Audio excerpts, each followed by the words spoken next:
Ну, к нам едем. Они мои. Они все мои. Где бабушка-то? Регистрироваться будете после концерта. Нужно настроиться на пение. Давайте фотографироваться после концерта будем, потому что неудобно перед артистами. Они что, для вас выступают? Ну как, выступим, концерт закончится, и выйдем к вам фотографироваться. Хорошо?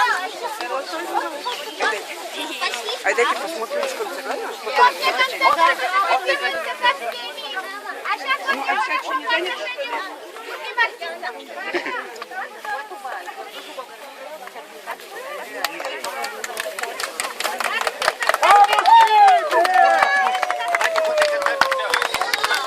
Ладно, веселая, пока 16. Ох, ты на